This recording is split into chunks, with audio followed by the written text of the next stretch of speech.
So now let's look at elements at this EventModel class. So this is the other half of the equation for adding element type support to your plugin is creating a class that extends BaseElementModel. So BaseElementModel is just a standard model, like anything else. You can see that it's got built-in attributes for all the common stuff that element types are going to need, or elements are going to need: ID, enabled, archive, locale enabled, slug, URI, date create, date updated, and then in the event that it's stored hierarchically, root, LFT, RGT, and level. These are nested set attributes. You don't really need to worry about that. You won't ever need to set the element type. So populate model. This is actually overriding a function on base model. Any class that extends base model, you can call class name : base model or populate model and pass in some values, and it'll populate a model and return it. We're doing some custom stuff here, specifically for elements, but you won't need to really ever override this. This is basically just there. By default, the string representation of elements are going to be the title, which, if your element type does not have titles, which they don't by default, then you will need to override toString and figure out a different string representation of your element type, because yours will always return empty here. And this is a requirement that you have a toString function if you don't have titles. That is a requirement of element types, because otherwise, in your table view or in the element selector modals, there just won't be anything here in this title, in this first column, because the first column's value here is always just going to be whatever the string representation of the element is.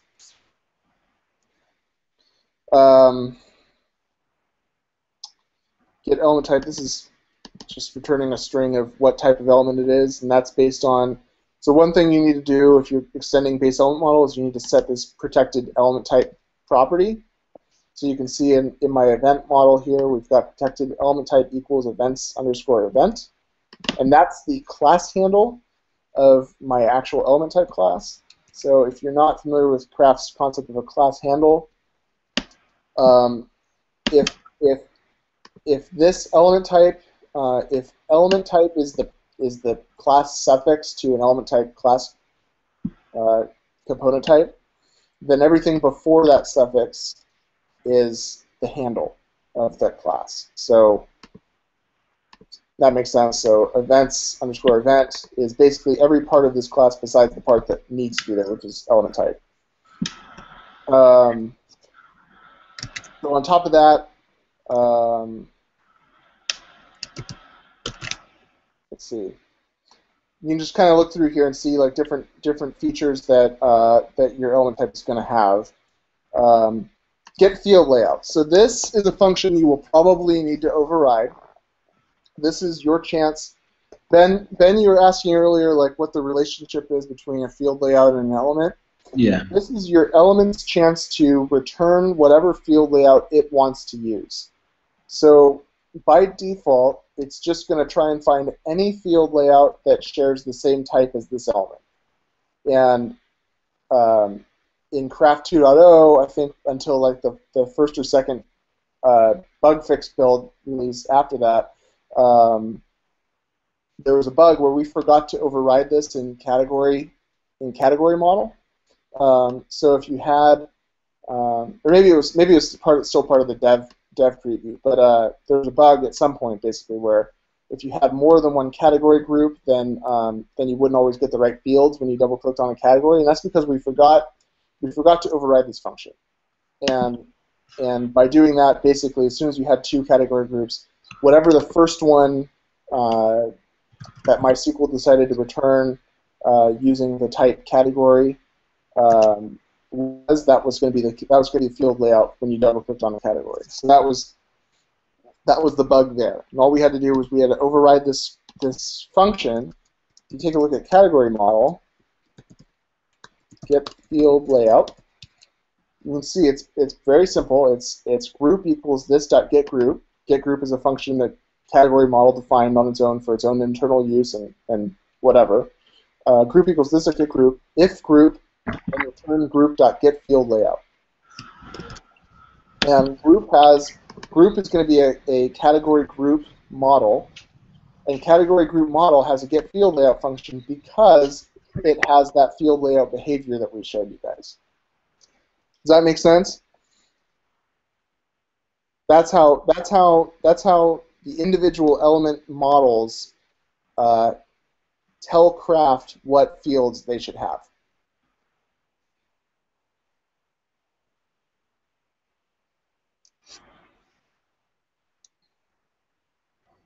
So, anyways, okay, moving on.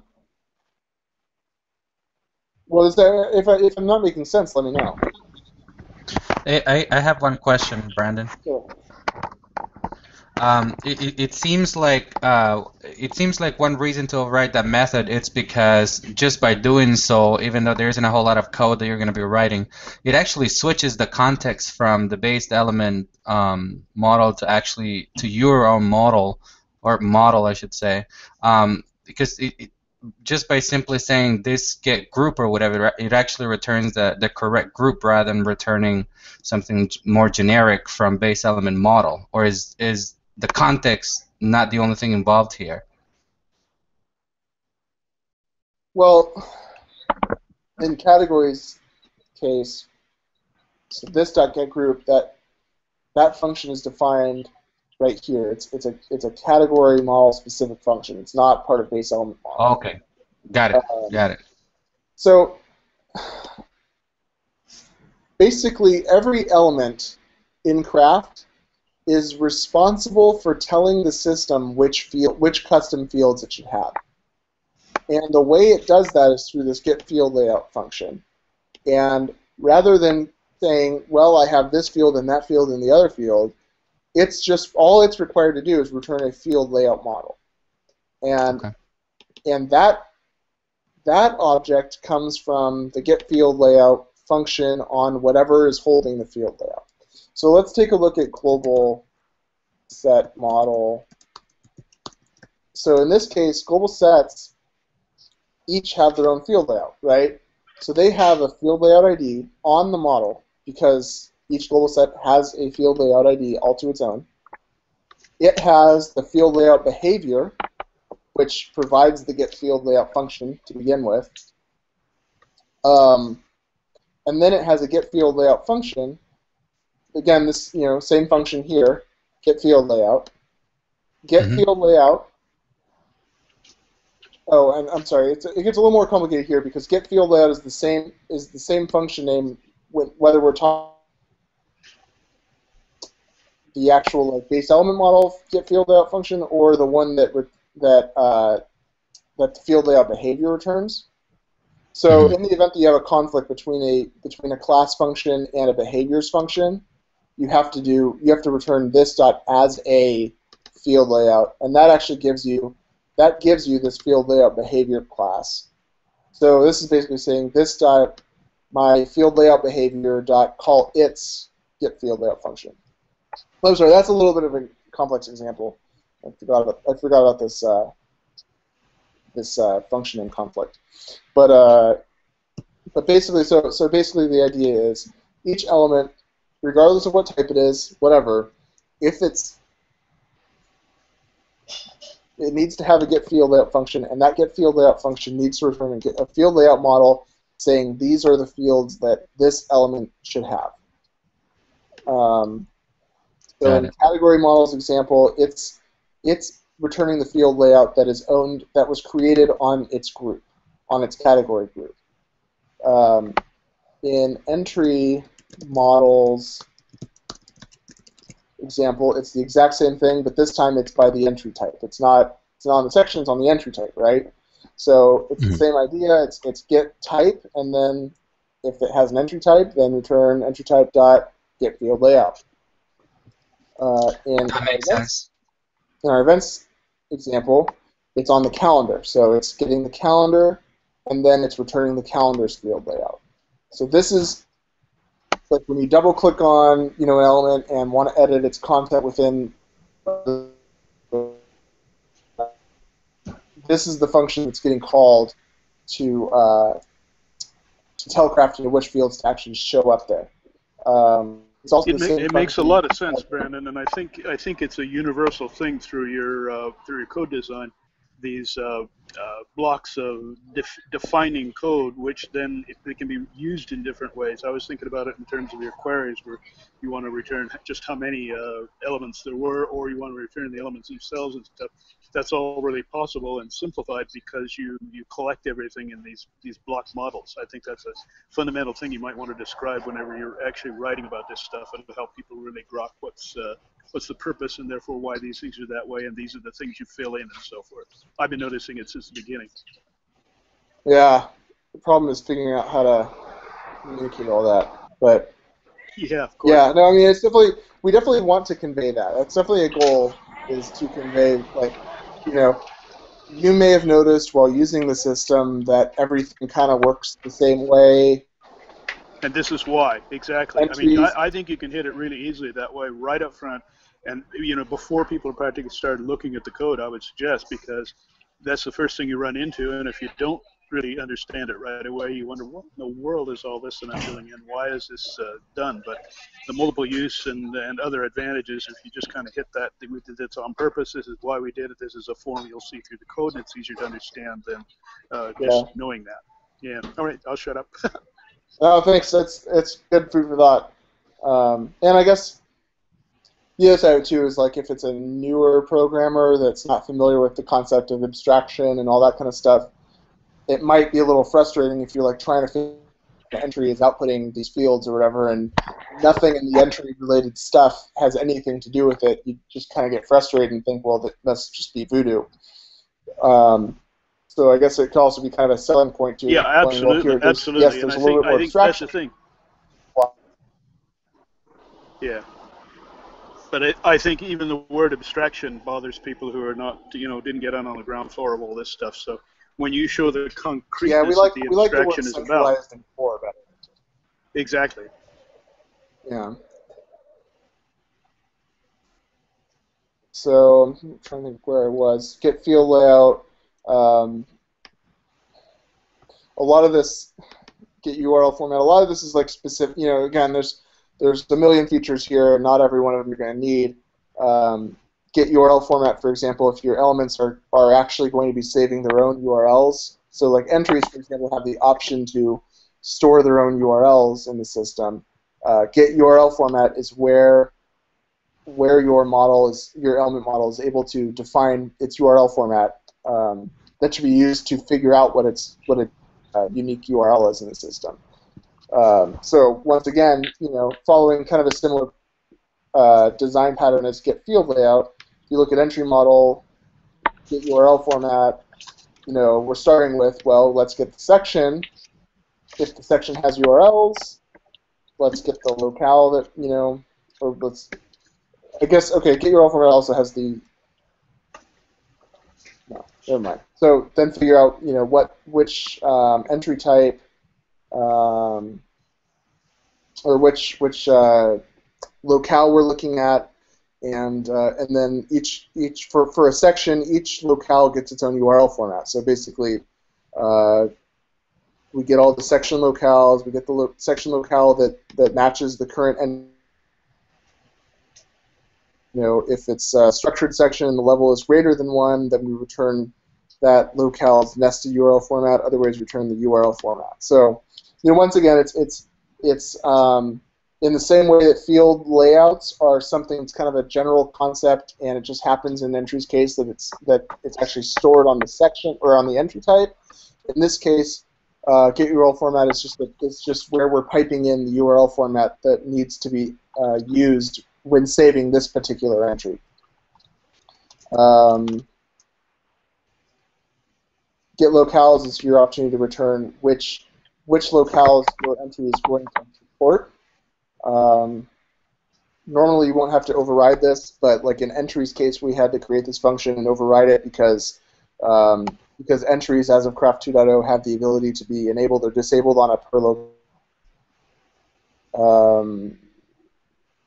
GetUrl. This is a function you won't ever have to override, but this is basically it takes the URI attribute that was populated with the model, and it basically gets setURL function and returns it. So that's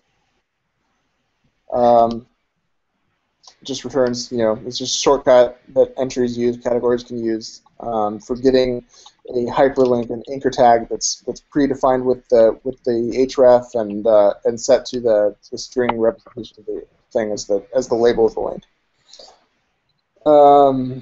GetRef, if you wanted to add reference tag support to your element type, this would be one of the possible places where you would work that in. IsEditable, this function determines whether when double-clicking on your element type, or whether double-clicking on your element is going to open up an editor modal or not. So in entries case, for example, we're factoring in whether the current user has permission to edit entries in that entry section and returning true or false based on that. And so if you have an entries field that's pulling in entries from a section where the current user is not allowed to actually edit the entries, they won't be able to double-click on those entries and edit them, unlike an admin, for example, who definitely has permission. So that's what this function is for. getCpEditUrl is how Craft knows the specific place where you would want to edit a particular element if your element type, if you've created the UI unique editing URL in the control panel. If you have thumbs or icons, these functions would be the place where you would return a URL to those. Status defines like the color that happens next to your element. And then getNext. Again, these are functions. Most of the stuff in BaseElementModel you're not actually going to need to override. These are just the functions that power the front end if you wanted to do like relative setNext, setPrev. These are getParent. If it's a hierarchical element, this is going to return the parent. setParent, the ancestors. This is all this stuff that you're used to seeing for categories and entries. This is where it's all defined. And these are things that are just there for you if you need it. I think that might be about it as far as interesting stuff in here. Everything else is all pretty much internal stuff you won't need to worry about. But if you're ever bored, you can look through it and get an idea of what Craft is doing under the hood that makes all this stuff happen. So we're going back to our event model. You'll see this is a pretty typical element model. It defines the element type. It defines its custom attributes: calendar ID, start date, end date. Yes, it's editable. We haven't worried about permissions yet in this plugin. So basically, anyone that has control panel access can do anything. So that's something we'd probably want to work in if we were actually going to ship this. But for demo purposes, it's probably over the top. Maybe not. I don't know. getFieldLayout gets the field layout from its calendar. And then we've also added a getCalendar function, which returns its calendar. And you can see like this function kind of doubles as a public-facing. This means that if you're looping through calendar events, you could do output calendar or event.getCalendar.name or whatever. So it doubles as a public-facing function for getting info about the calendar, as well as an internal thing for getting the calendar so that we can output the field layout. So you've probably already figured this out from doing any plugin development with Craft, but a lot of the stuff that's there for templating is also there for the backend. So because templating is just interacting with. Yeah, just a quick thing here. You were going over this permissions thing, which actually I do think having one good model for that would be great. But even if you don't want to put it in, for things like that, I might really suggest that you put a note in the comment for those, as you're just going down through this apparently demo piece of code ready to ship it the first time or something. Just put those notes in like you're observing when you look at it right now. I think that will really help people. This is where your permissioning goes. You can figure out that's a good call. We're actually so one of the big to-do items we have is we want to replace the API reference on buildwithcraft.com/docs/APIs with like a PHP documentation, like auto-generated class reference that would include everything, and then we could call out specific things if we want and draw attention to them. But basically, the entire class reference online would be based on these doc blocks, and so the point of that is it makes it a little easier to understand things from the website, and B, it half because now we only have one place where we need to worry about documenting this stuff. So it's going to really encourage us to do exactly that, to think, well, if we want the website to explain this, then the place to explain it is right here, and then it'll just show up on the website. Yeah, so, I think that's also an added benefit to us, Brandon, because if we have the docs right in the code, that's fantastic. It's the best of both worlds. That's how Yi does it, and that's one of the things that turned us on to Yi in the first place. Is if you ever look at their internal classes, they have amazing doc blocks, and it's because they need to, because that's their official class reference. It's the exact same stuff that gets spit out on their website. And so if you happen to be just Googling for something, then you're going to get great docs. And if you happen to be in the code and you don't feel like going to a web browser, just open that class up, and you're going to find all the exact same info right there. So it's been very beneficial to us developing Craft, and so I imagine it's got to be equally beneficial to you guys and to us to have all that data right there in the code. So, yeah, absolutely. So there's a number of basically now that 2.0 is out, our primary focus from now, even before the plugin store, is we need to catch up with documentation. There's Craft's actual code is pretty debt-free. We've been doing a really good job of keeping it all up to date and making changes, sweeping changes all the way through the code base rather than putting it off till later. The technical debt-wise, we're pretty low, but the one area where we really have a lot of technical debt is in all of our documentation.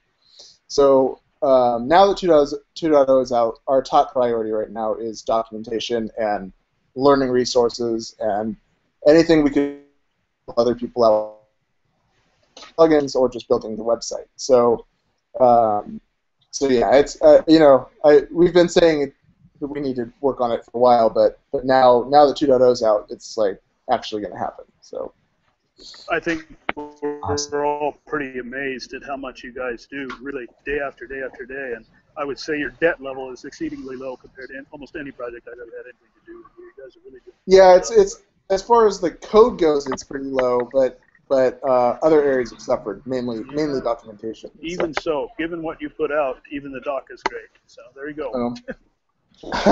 You're the first to say it, but thanks.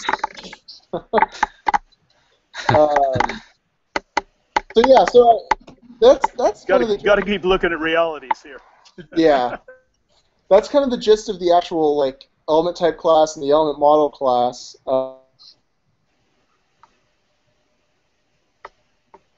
It's basically protected element type property on it, and then whatever else you want in there. As far as the templating goes, Ben Crocker mentioned that there were only 3 lines required to get his index working, and he's referring to this page. So I'll go ahead and show you that. Calendars, templates/index. And I pull that up. Here's the 3 lines he was referring to. These are the only 3 lines that are absolutely required. Cut all these out and reload, and you can see I've already got a lot of the work done for me just from those 3 lines. So basically you're saying extends layouts /element index, and that's the main layout for those kind of pages. You're giving the page a title, and then you're telling element index which element type you're dealing with here. So element type equals events_event. Beyond that, because we wanted to give it, the calendars tab, we had to add this set tabs, array. Because we wanted to add this new event button, we had to extend the sidebar block, which the element index template is already defining. So all we're doing is we're adding this new calendar button, or I'm sorry, new event button up above whatever would have come before it, or would have come after it. And that's it. And one thing I guess worth showing off is there is this calendars variable that's defined that we never actually grabbed, and that's kind of a new practice that we're doing. Is rather than creating variables for every last thing under the sun, so we could do something like set calendars equals craft.event calendars dot get all calendars. Rather than doing stuff like that, which gets kind of annoying and ends up with like a lot of one-use functions, we've actually got a calendars or events controller, and what that does is it calls the event service and says set a variable called calendars to craft.events.getAllCalendars, and then it renders events. I'm sorry, not calendars index. There's another very similar function further on. Action event index grabs the calendars and it renders the events template with that variable. And the reason that this controller action gets called when we go to admin/events is if you look at our events plugin, we've got a register CP routes array, and right here we're saying that any URI that is equal to events, instead of going to the template like it would have by default, we're actually going to send it to the events/event index controller action. So that's how that works. Mm-hmm. And the only reason we're doing that is so that we can predefine this calendars variable without having to create like a template variable for it. So that's not an automatic thing, Brandon. You're actually you're implementing that yourself here. Yeah. So I mean, the control panel by default, the control panel goes through the same routing steps that the front end does. So if you look at like that docs, buildcraft.com/docs/routing. Mm-hmm. By and large, it's the same sequence of events that Craft goes through, and so one of the things it does is it checks before it tries to resolve it to a template. It will look for any CP routes defined up in any plugins that have this register CP routes function, and it'll loop through those, and same way the front end routes work. If it finds a match, rather than defining the match to point to a template itself, you can have it go to a controller action. So we actually just finally got around to documenting that stuff for the front end. I'm not sure if we. No, I'm not sure if we did. We might. So no, it's okay. So just to clarify, what happens is the action gets called. Right. It sets the variables, and then the events template is what actually gets rendered. Oh, there it is. Yeah. Right, but the controller is what's calling, as opposed to it being as opposed to this template events, which means events/index.html, as opposed to that being automatically rendered based on the URI directly. Mm-hmm. It's actually we've overridden that URI to point to the controller action, and the controller action then is explicitly saying now render the events template.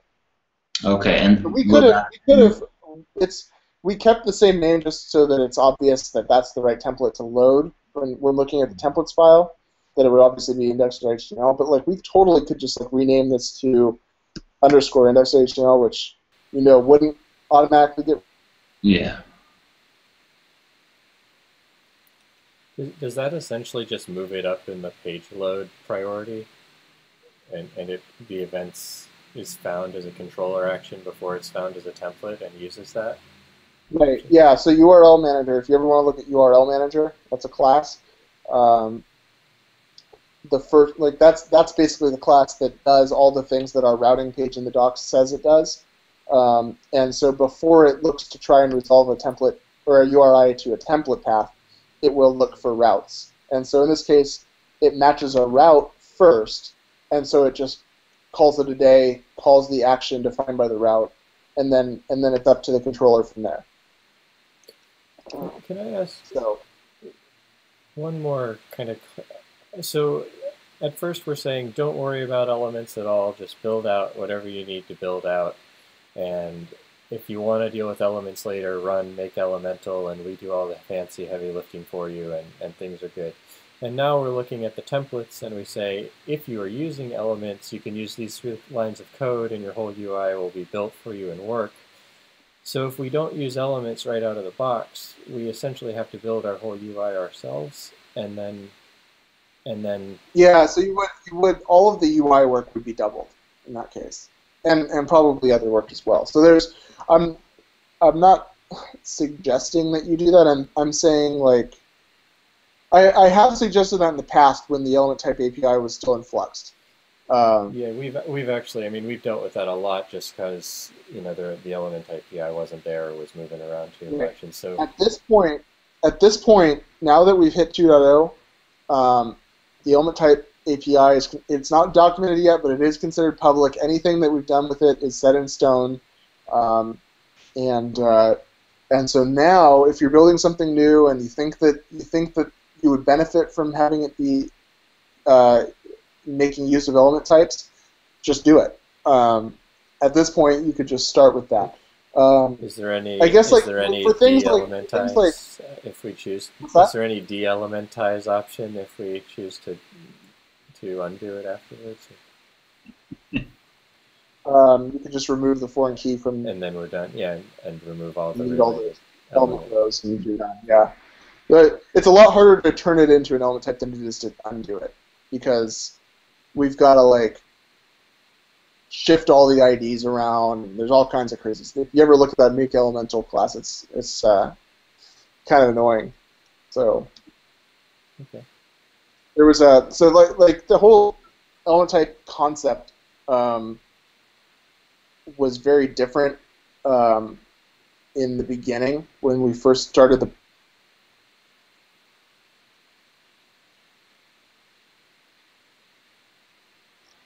of base controllers, base services, all these base classes that you could extend, and it would kind of make certain things easier. And let's just make this stuff simple. Let's make it easy to have custom fields and all that kind of thing, rather than worrying about everything being actually centralized. And it wasn't until a month before the public beta opened up that we realized that we really needed it to be centralized. We needed to have a single table where everything got a unique ID and all that kind of stuff, because that made relationships a lot easier. It made other field types that needed to have foreign keys to elements a lot easier. It made a lot of things easier, and just was we kind of were forced to realize that we had gone about it the wrong way. So there was a month where we were doing nothing but, or I was doing nothing but writing the code that's now in Make Elemental, and just basically shift everything in the database around a little bit to make element types a thing. And all that work lives on today as that Make Elemental function. But at the time, it was called the Big Migration, and it was a 1,500 line long database migration. And so, Brandon, did you guys plan, if you don't mind me asking, did you plan element types from the beginning, or was that an afterthought when you realized that all of these things share? Yeah, it was an afterthought. Craft was already in private beta when we realized that rather than trying to make this stuff easier, we really needed to make it central. And there was just overwhelming reasons for doing that. So it was like a month of dead time before the public beta started, where we needed to shift everything around. And then from there, did you just decide, let's make this a publicly available API? No, we always wanted it to be publicly available. Okay. Because so basically the situation, the main thing was we wanted to avoid a situation like Expression Engine, where people just, if they want custom fields or whatever, they just throw it on entries. You know, you've got Soul Space Calendar, where the calendars are just managed by their own channel, and the events are their own channel. And calendar, when you install Calendar, it just creates those channels for you and custom fields for you. But it's all a very fickle system, because you could just go in there and delete those channels if you want, or you could rename the fields or whatever, and you could do a million things that would completely break the calendar functionality. And we just think it's a bad system, because in the event, in a case like events and calendars, the application logic knows it needs to have those start time and end time attributes, calendar ID attribute. You know, calendars need to have a name, need to have certain things, and every single, you know, component in the whole system, you know, there's things that a user will always need and only a user would need. You know, there's things an entry would always need and only an entry would need. There's definitely there's indisputable things about each of these element types that make them unique, and so we just feel like, you know, whether it's just semantics or to reduce the probability of user error, we really feel like if it's a different type of thing, it needs to actually be a different type of thing. It shouldn't just be an entry that, you know, has a couple custom fields that turned it into something else. You know, custom fields are a content problem, but it shouldn't be an application logic problem. So, so right off the bat, like, one of the core things about Craft we wanted to do was make sure that it was easy for plugins to add new types of things. We wanted, you know, we've been through all this twice now with Matrix for Expression Engine and Assets for Expression Engine, where each of those have their own custom field implementations, and we know that most people aren't going to take the time to actually do that work. They're just going to throw them on entries or whatever. So we wanted a system where any plugin could create new concepts in the system without feeling like they, you know, were going to need to, you know, just pile it on entries, basically. So. Yeah. I feel that one of the things that many people, especially in the dev community, are having are struggling a bit with is finding the use cases for element types. And I think once you've played with it a bit and once you've seen what it can do, it makes absolute total sense. I think it's just that we're kind of stuck in this mindset of maybe Expression Engine, or we've just never seen a CMS that can do this. So I think once it's communicated or illustrated or demonstrated, I think it's going to catch on. Yeah, I mean, just imagine, you know, a file system that only had support for text files. Yeah. You know, I mean, that's basically what you would have without the ElementType API. You know, it would be a content management system gung-ho on managing one single type of variation of it. It has to be piled on top of that type of content as opposed to separately. Mm-hmm. And so, you know, the ElementType API is the single to add features so quickly. It's the reason that everything makes sense and everything, you know, comes together in this logical way. It's the reason that everything works similarly to everything else while still being unique in their own ways. It's all the ElementType API. It's what makes Craft Craft. So I mean, you know, I don't blame anyone for not wrapping their head around it yet, because we haven't done anything to help. And some people that have even contacted us, we've been kind of discouraging about it because we know how much is supposed to change and all that kind of stuff, and you know, don't want people to have to end up like undoing all their work because we changed things up. But now that we've gotten to 2.0, we're happy with the APIs. We think that there's a very good amount of functionality you can get out of them. It's very modular. The future plans we have for them aren't going to be breaking changes. So at this point, we finally hit a point where we're ready to, you know, we took that config setting out, so you don't have to say in your general.php that element types or plugins are allowed to add element types. That used to be a thing, just to kind of convey that this is experimental technology. but that's out of there now, and going forward, we're going to do everything we can to really sell people on this concept, because once you know, Ben, you've, you know, I don't know how long you've invested in learning this stuff, but I mean, you probably know now, like, a little bit of investment in learning it goes a long ways, and now you're probably able to, you know, to think of plugin development in a different way, and you know, if you were to be working, I don't know what you're working on, but if you're working on something really cool that people are going to want to be managing as part of the CMS experience, they're you know, the obvious route would be to do it as an element type. Absolutely, yeah, and the fact that give them all the features that they're going to want right off the bat, without having to worry about, you know, reinventing the wheel yourself. Right. Yeah. And the fact that, you know, all the other element types exist, basically that's what I did. I just looked at the user element type and I saw how that works, and you know, documentation would have made it a bit easier, but everything was already in there. And then that's how it's not finished by any means. It's lacking any you know, important features, but and it's still probably a little buggy, but this is how I was able to come up with this right. This calendar and events plugin within, you know, I literally started working on it at 1 p.m. Pacific time, or no, 1 p.m. Pacific time, 2 hours before this thing was supposed to start, and by 3:05 I had it basically all coming together. So. Yeah, thank so goodness just like, okay, take the closest element type in the system I can think of, use that as a starting point, do a bunch of finding in place, and then tweak things where I need to. Right. And really, there was a point where, like, I saw that in the control panel, you get this consistent experience, right, of your plugin. You've written a custom plugin, but the user experience is totally familiar because it just looks like sections or entries or assets or something like that. And that was a big realization as well. Yeah, and there's like multiple things at play there, because, you know, it's not all element type API everywhere, but there are that same concept of trying to centralize things, like Clive was talking about. You know, it's prevalent through the whole system. So if you're doing anything with the UI, there's that forms.html include with 1 million macros in it that define every little last UI element we have in the system that you can really easily include and take advantage of. And blah blah blah. So.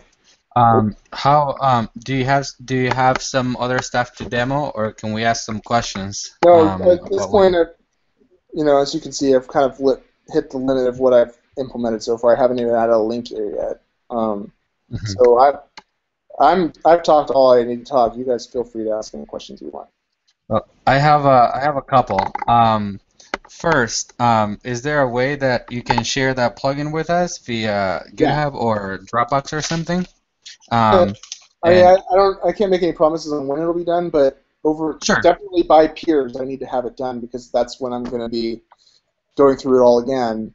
Hopefully, a little bit more polished by then.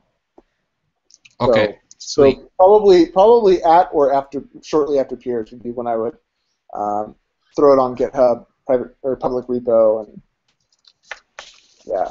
Okay, that sounds great.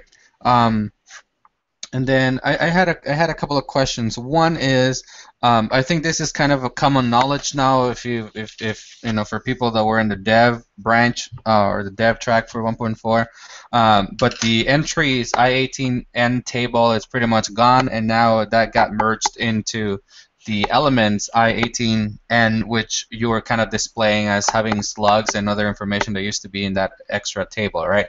Right. Okay.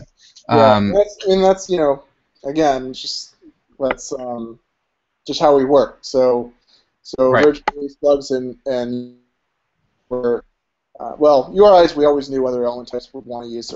URIs were always stored centrally, but like slugs, for example, originally we were thinking that was only an entry feature, but then when we got around to working on categories, we realized, well, categories, like, most sites that have legitimate use of categories are going to want categories to have their own URLs. If they're going to have their own URLs, they need their own slugs. So, you know, at that point, it was an obvious decision. And the entries I18N table only held the slugs. That was That was the entire purpose of that table. So at that point, it's an obvious decision. Let's just move that whole column over to the elements ITN table. Get rid of the entry table entirely. Right. It's probably safe to assume that I guess the fact that you remove that table right there doesn't break anything about the element type API, because had you or any of us built an element type that was relying on the element type API, it would have been handled behind the scenes. But if we would have had to do some sort of like optimization or something like that, where we were writing like raw queries or whatever to create some sort of reporting or whatever, then that potentially broke a couple of things, right? Yeah. So that's too bad. But we've been changing the schema on every version and some build too. Like if we realize we made a big mistake, we'll change it even on build if we need to. And we don't feel obligated to tell anyone because our stance is you should be using APIs. And if you don't, if you don't find an API that you want to use, that fits your need for whatever reason, just get in touch with us and we'll add a new one. Or we'll tweak one, whatever needs to be done. We don't consider a schema change a breaking change. We consider API changes a breaking change, but not schema. Schema is an internal thing. We even say this in the plugin docs, that your service should be the only thing in your plugin that knows anything about your schema. Everything else should be dealing with your service and be. I mean, even records themselves, which are obviously know about your schema. The only thing in your plugin that should ever be creating a record or dealing with records is your service. Outside of that, those properties should be carried over to a model, and your model should be what gets returned or gets passed in or whatever. Yeah, I think that that's very reasonable, and I think that one thing that I would have said before the release of 2.0 though is that I think that there are very legit reasons to write custom queries sometimes to optimize certain parts of the of Craft, and I think that without I guess without talking about your policy or whatever, because I think your policy of not considering schema breaking change, it's totally valid.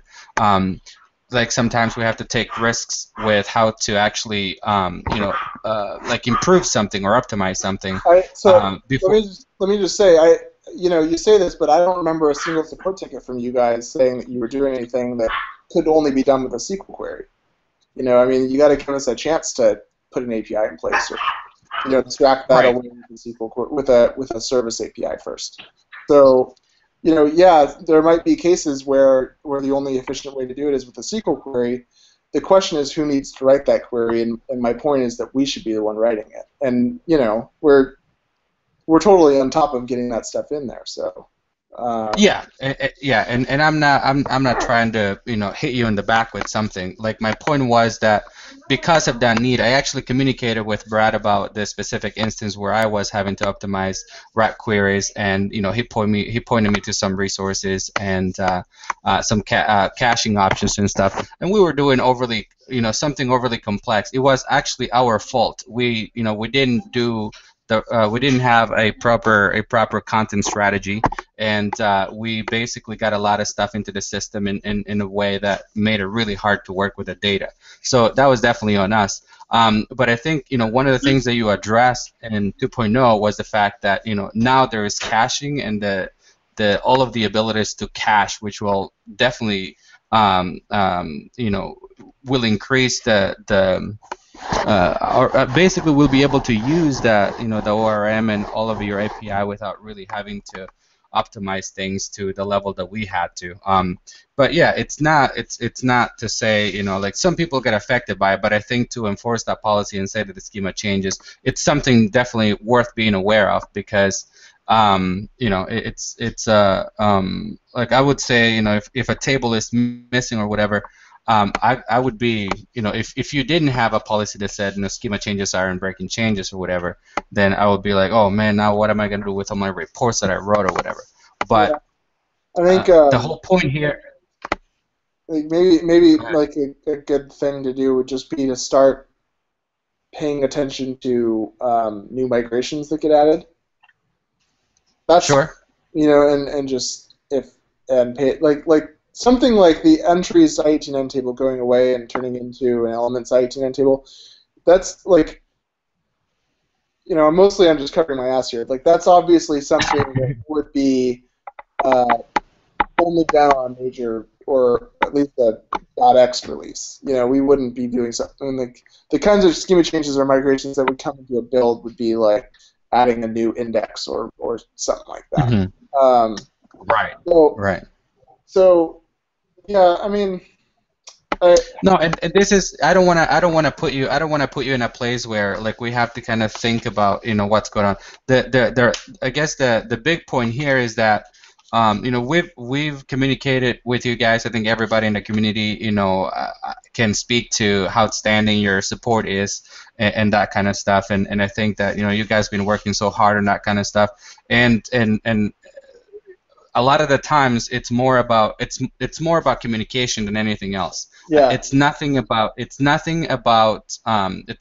your work ethic or about how you treat us, because I haven't worked another CMS that cares about developers as much as you guys do, as well as end users and clients, the way you guys provide support. So definitely nothing against that. It's more of a communication thing, because we're doing stupid things. I mean, I've been working with PHP for over 10 years and stuff, and worked with different frameworks, and I still do really dumb things like writing route queries sometimes just to optimize something. But I think communication is the big key, and I just wanted to say that. But I think we'll do our best to call out schema changes that we think are big enough that they might break something. Sure. At least in the dev group or something like that. I've got two more little quick. This should be quick questions. You mentioned something about make elemental. From here on, obviously, it would be really smart to start from scratch and build our element types. If there are use cases where make elemental would make sense, what do you think? Is there a lot that you guys have to refactor in order to fix make elemental, or is it something? The only thing that changed that make elemental was affected by is as of 2.0, it's required that every element also has a row in the table for each of the locales that the element's going to be available in. Okay. So basically, like pre 2.0, if you were to let's say you have two locales, so you have like English and French, and you have an entry that you had only ever saved in English, and then you added French. And let's say you're viewing the French version of your site, and you search for your entries. Craft would create this SQL query that would actually say, give me all the entries, preferably in French, because we're looking at the French site, but if not, fall back on English. It wasn't so necessary for every single locale to have a row for every element. In Craft 2, we've changed that up, so now if you're viewing the French site, we're specifically saying in that query, give me the elements where locale equals French, period. Got it. And so make elemental doesn't take that change into mind, so we need to basically update it so as it's going through all these rows, it's ensuring that for every locale there is there's a row in that elements i18n table. That's the one thing. Okay. It's beyond that. It's basically the same. Okay. All right. Yeah. So technically we could use it straight away to turn something into an element, and either extend the code that's in the make elemental, or wait till you guys yeah, just fix or whatever. I'll get it fixed as soon as I can. Probably tomorrow. Okay. All right. The other question I have is the element criteria model. gets used heavily throughout the whole system. This is not.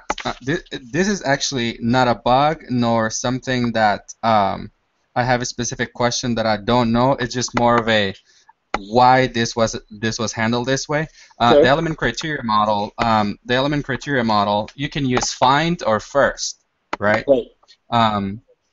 Now, with find, you can add attributes, and you can do the same with first, or was first never meant to accept attributes to filter? I'll have to look at the code. Hang on. And the reason I'm asking is because sometimes you want to use an element criteria model and provide your attributes to sort by or whatever, and then it looks like it does accept attributes.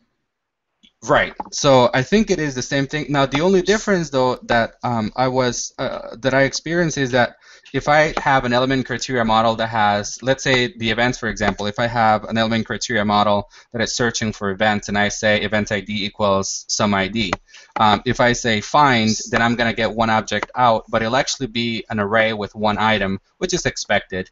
Right. First, on the other hand, will actually if it finds the item that matches the attributes, it will return the event, but it will return it as a either record, I believe.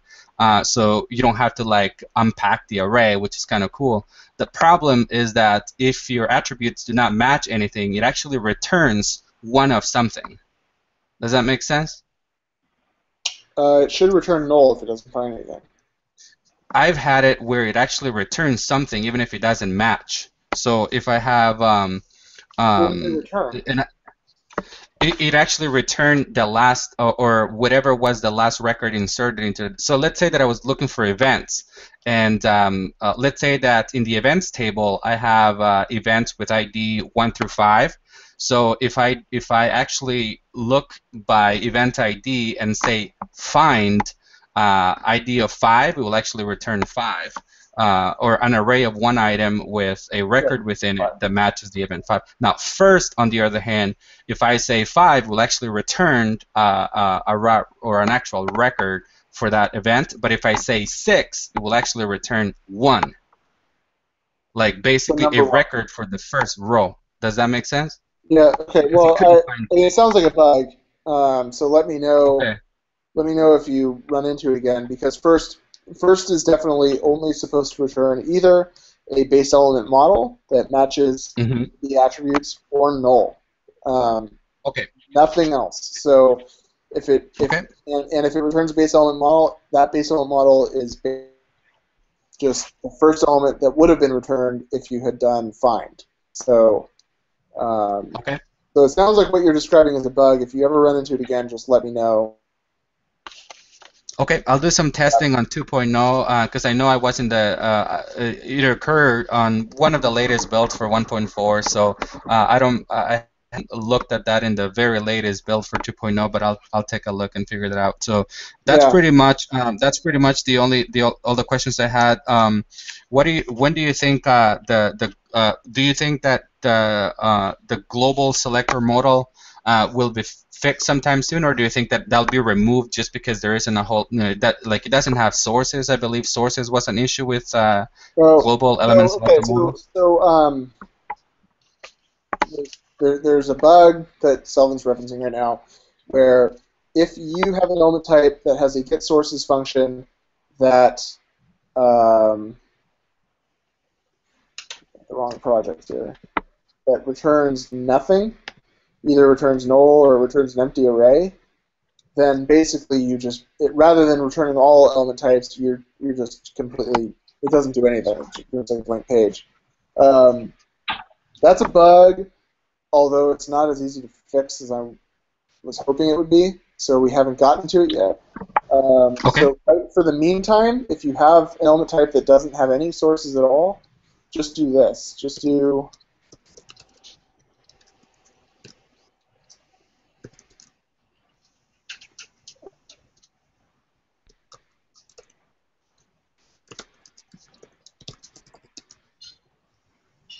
that, just got it. Okay, really perfect. It doesn't set a criteria, and it just says, give me all of whatever it is. Got it. So that will basically allow you to, or it will allow your own element type to have an element selector model, even if it doesn't return sources. So you may have like. Yeah. And actually, you know what? Worth pointing out. So this all events. All events. This will still show up in this index. However, in 2.0, if you're pulling up a element selector modal that only has one source. Okay. So Got it. you won't see it in the modal. But it'll at least work. It'll work because it technically is still there. We just hide it. Right. So yeah, it's just not needed. No, that makes sense.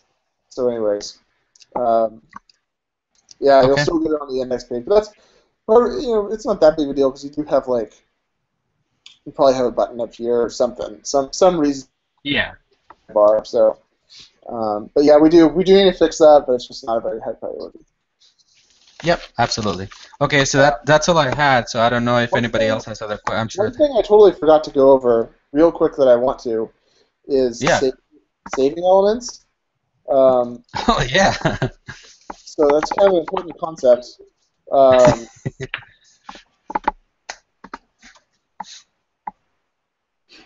This template was a very trimmed down version of the entries and underscore edit template in the control panel, but very simple. We output. We have a macro called datetime field, and that outputs a. Now that I'm thinking about it, I think I probably could. I think there probably already is a macro in the system. I was rushing and I forgot. But anyways, it outputs the title, and then it outputs datetime field for start date and end date, and then it loops through all the custom tabs and fields in the field layout. So once again, it's calling this calendar.getFieldLayout function that we're using, that we showed off earlier, and it's just including this includes /field include, passing in all the fields for the current tab, and telling it it passing the event object as named element, and that way the include can actually pull the current values off of the fields and all that stuff.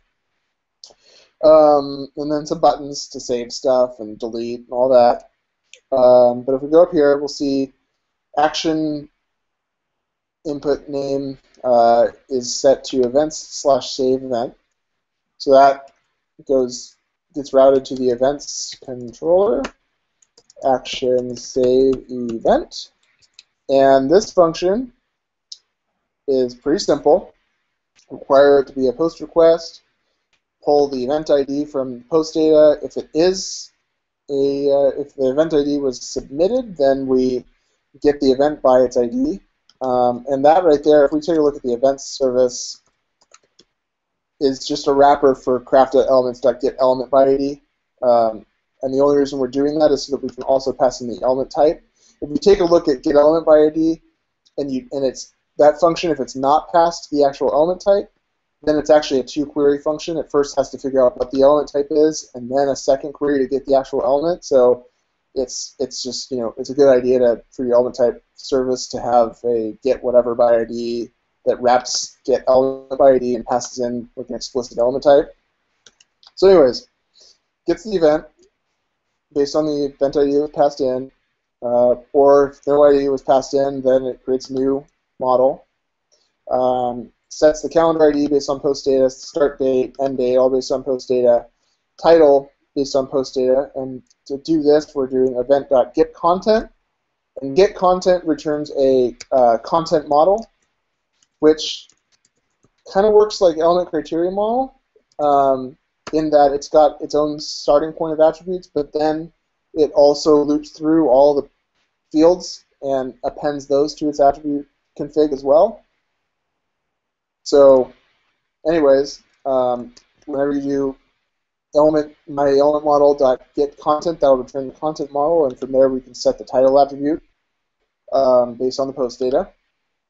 And then we also, BaseElementModel has a set content from post, And all you have to do there is just pass in the namespace that that the field values are going to be found in. So if you look here at this includes/fields template in Craft, you can see that if namespace is not defined, so if you didn't pass in a namespace, it's going to default to fields. And namespacing is basically like when we say that in the context of templates, it means that if there's like an input with an ID equals whatever, if there's something like that, let's choose a better ID equals start date and name equals start date. If you were to pass this in to the namespace tag with a namespace of fields, this would become fields dash start date, and the name would become fields, and then the array syntax for start date. So it's basically a way of like,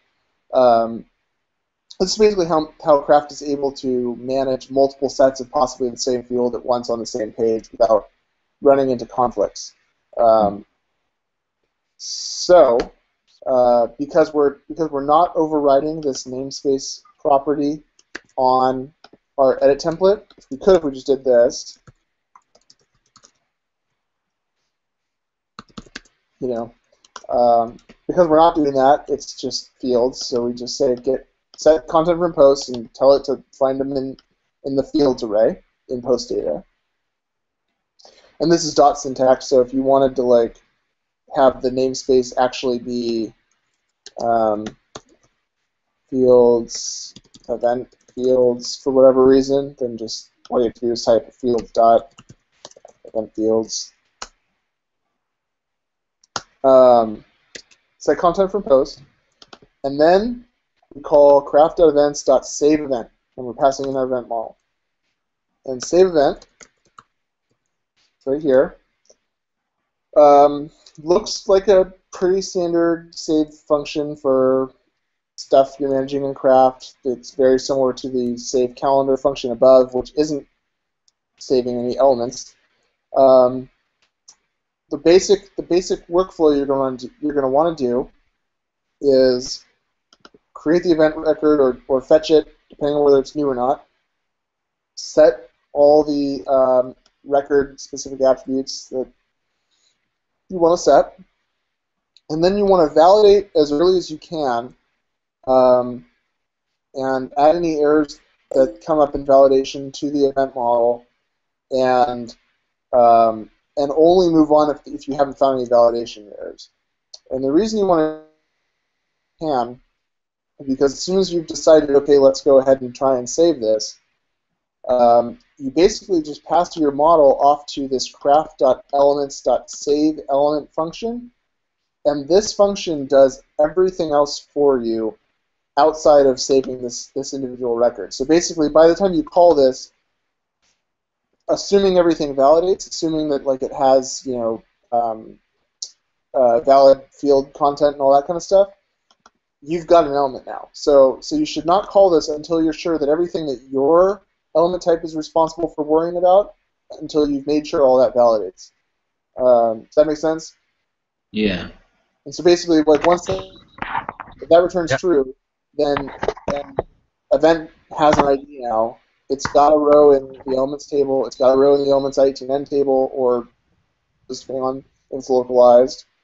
It's got a row in content. All of the fields, custom fields, have already been called, and they've already had a chance to prep the data, and they've already had a chance to do anything on after element save. All that stuff has been done. Search indexes have been taken care of, and at this point, like the only thing left to do is whatever's specific to your element type. In this case, just saving this event record. So, Brandon, the validation happens when you call set content, was it? No, validation happens when you. So when you do set content from post, at this point, BaseElementModel will basically grab all the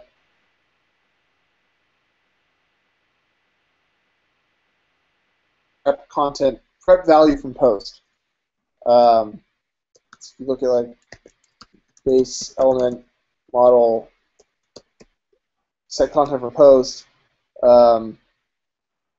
again, first thing it does is gets the field layout, this get field layout, and it loops through all the field layouts fields, and for each one it checks to see if there's post data for it, and if so, then it gets the field type behind that field, and it calls the field type's prep value from post and saves that value.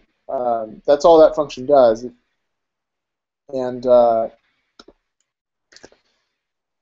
then all the actual validation happens in the element service when you do save element. Okay, so what happens if it fails? Then save element returns false. In which case we go down to here, and you can see that like we didn't actually save anything else, and then it just would end up with this return false down here. So two things would happen. First of all, any validation errors based on the fields would get saved on the actual event, or I'm sorry, on the event's content model. So all the validation errors get saved onto the model, and then save element returns false. Yeah. So that's why the workflow is basically like do as much validation as you can for anything that you're responsible for up front. Just validate it. Don't save, just validate.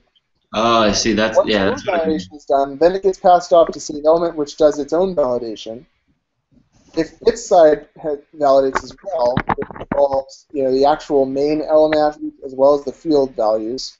If all of that stuff validates, then it will go ahead and save everything, search indexes, all that kind of stuff, and return true. If there's any validation errors on its end, it will return false. You haven't saved anything yet, so no big deal. So that's why that's the flow. I see. So you're into validation, validation and saving, then you're saving, then return true. Got it. So you only save the event record if if save element returns. Right. Yeah. Right. So we create it right up front so that we can do validation on it. Yeah, Brandon. Then we leave it alone.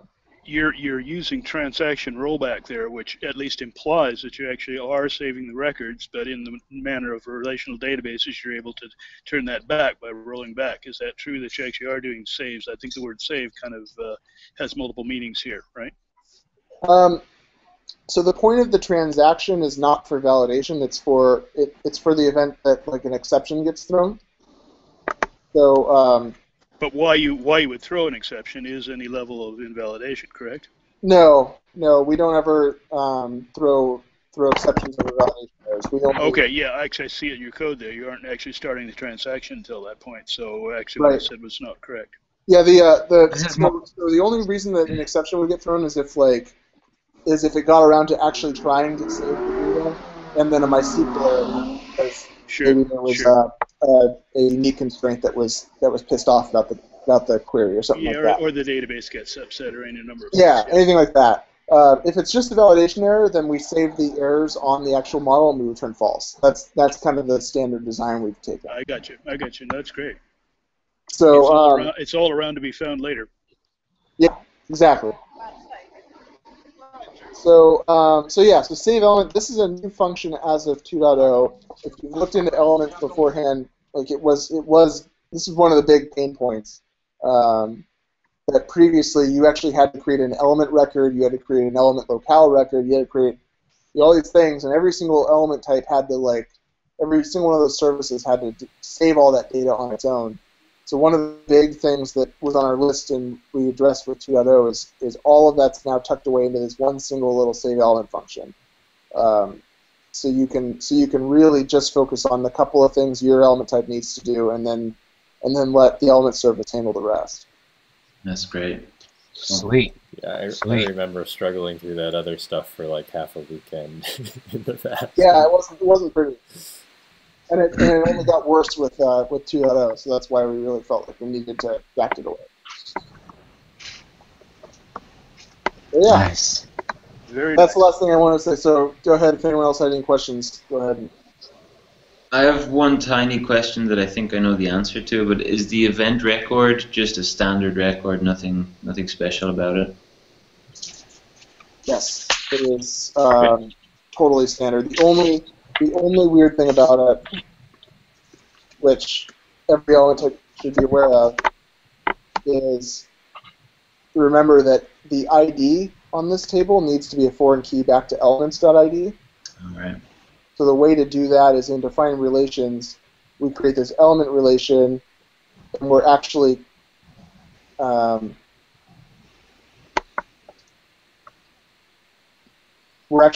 out this argument right here after the foreign. This element is this ID is saying on this table, assign this relation to the ID column. If you didn't include this, you just did that, then the actual column here would end up being element ID.